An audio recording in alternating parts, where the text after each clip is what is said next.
به نام خداوند بخشنده مهربان.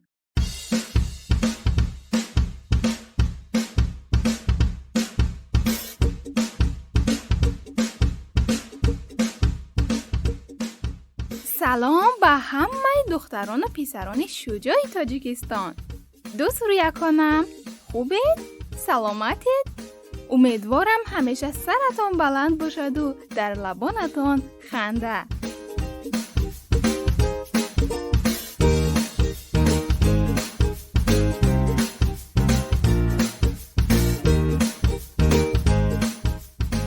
شیری نکنم. اینجا رادیو مهر، صدای کودک. شهنازه هستم. برایتان یک داستانی جالب و آموزنده ای دارم. آماده اید؟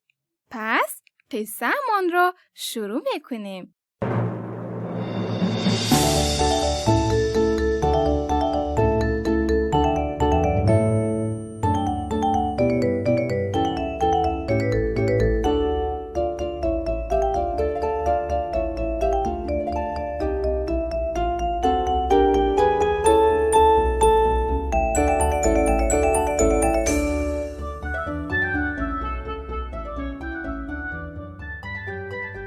بود نبود روباهی کوچک به نام هیلا در جنگلی سرسبز در لانه‌اش تنها زندگی میکرد.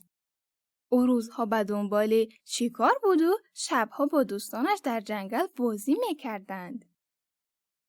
روباه کوچولوی قصه ما خیلی خجالتی بود و وقتی با دوستانش بازی میکرد، چون خجالتی بود، دوستانش از این ماجرا خبر داشتند. همیشه نقش‌های سختی را در بازی‌هایشان به هیلا می‌دادند و هیلا هم بدون هیچ اعتراضی آن نقش را قبول می‌کرد. و وقتی هم که از پس نقش برنمی آمد، شکایت دوستانش را می‌شنید ولی سکوت می‌کرد و هیچ حرفی نمی‌زد.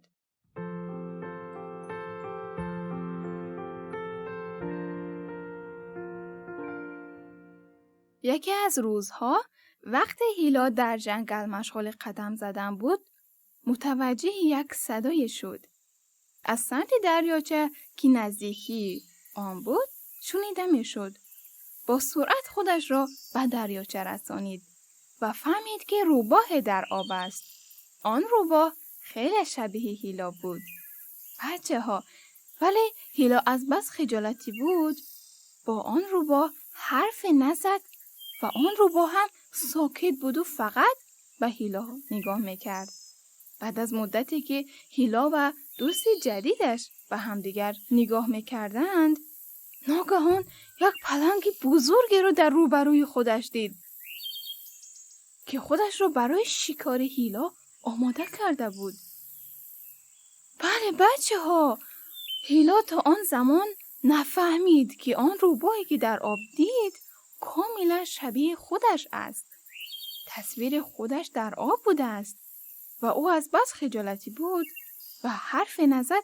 این باعث شد که حضور پلنگ را احساس نکند و در چنگش اسیر شود.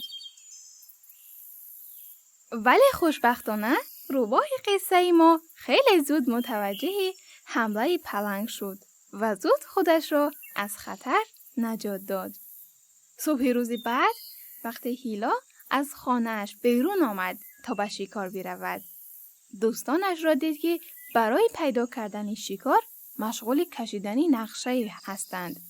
آنها تا هیلا را دیدند گفتند: هیلا، ما می‌خواهیم لاشه حیوان‌ها را که شیرها و پلنگ‌ها قبلا شکار کردند پیدا کنیم و بخوریم. برای همین از تو می‌خواهیم تو پیشتر از ما به سمت آن لاشه ها بروی و بعد از آن ما پشت سر تو بیاییم. وقتی هیلا از نقشه دوستانش باخبر شد، با جرأت و جسارتی کامل پیش رفت و گفت: من دیروز یک چیزی با ارزشی در آب دریاچه پیدا کردم و فهمیدم که چقدر قوی و بزرگ هستم و تصمیم گرفتم که دیگر خجالتی نباشم و کارهایی را که نمیتوانم انجام دهم قبول نکنم. دوستای هیلا از اعتماد به نفس و قوی بودن هیلا خیلی تعجب کردند و تصمیم گرفتند تا راز این تغییر هیلا را بفهمند. آنها همه با هم به کنار دریاچه رفتند و منتظر ماندند تا آن چیز ارزشمندی که هیلا پیدا کرده بود ببینند. هیلا هم وقتی فهمید که دوستانش به پیش دریاچه رفتند، پشت سر آنها حرکت کرد و از میان درختها و بوته‌ها آنها را تماشا می‌کرد.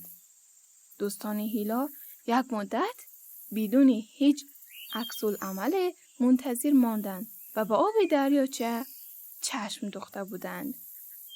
آنها اطراف را هم گشتند تا گنج دلخواهشان را پیدا کنند. هیلای زیرک قصه ما چون از ماجرا خبر داشت، سنگ را به سمت آب دریاچه پرتاب کرد. یکی از روباها با شنیدن صدای آب به سرعت به داخل آب پرید و فهمید که چیزی با ارزشی در آب نیست. دست و پا زنان در حالی که در آب غرق میشد فریاد میزد: کمک! کمک! کمک کنید! دوستانش از ترس اینکه به سرنوشت او دچار نشوند کاری نکردند و آب دریاچه آن روباه را با خودش به یک جای دورتر کناری ساحل برد.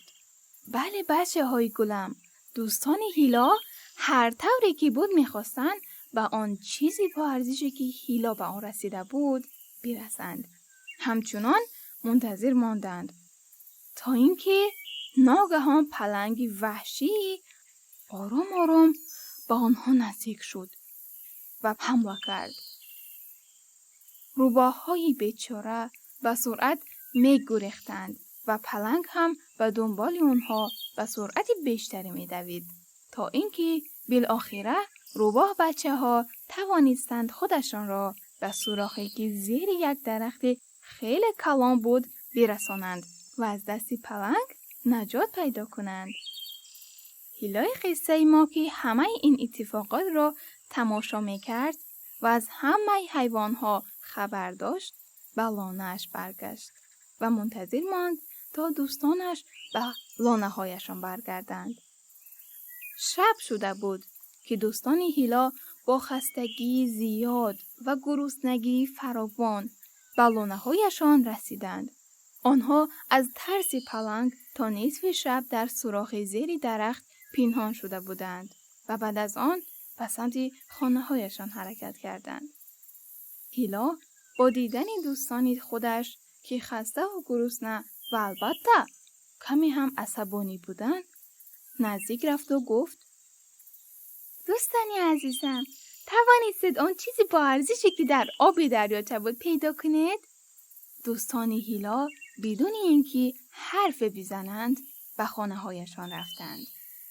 چند روز همین طور گذشت و هیلا هر روز به تنهایی و با شجاعت کامل به شکار می رفت و دوستانش روزها را با گرسنگی و خوراکی کم سپری می کردند. بچه‌ها، آنها همیشه برای به دست آوردن شکار هیلا را مجبور می کردند که نزدیکتر از خودشان به سمت شکار برود. برای همین چند روز شکار درست حسابی گیرشان نآمده بود.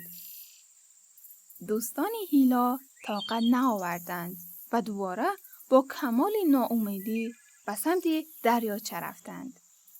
وقتی به آنجا رسیدند از تعجب چشمانشان و دهانشان باز مانده بود. بچه‌ها، فکر میکنید آنها چی دیده بودند؟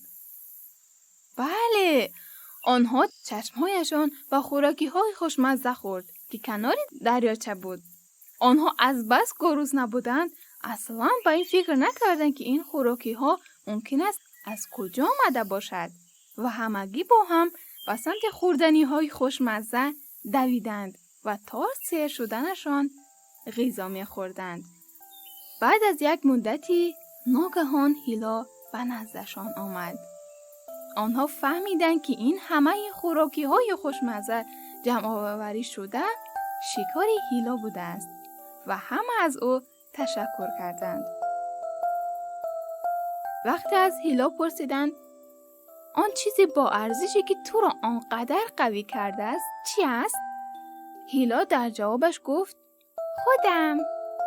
دوستانش تعجب کردند و گفتند خودت؟ هیلا گفت بله، من خودم را در آبی دریاچه پیدا کردم و فهمیدم که بزرگ و قوی هستم، ولی شما رفتین آنجا و خودتان را پیدا نکردید و به خاطر همین تمام این روزها با گرسنگی و خستگی پشت سر می‌گذرانیدید. گنج واقعی هر کس خود او و توانایی‌هایش است. ما باید خودمان را بشناسیم و دوست داشته باشیم. آن وقت می‌فهمیم چقدر قوی و بزرگ هستیم.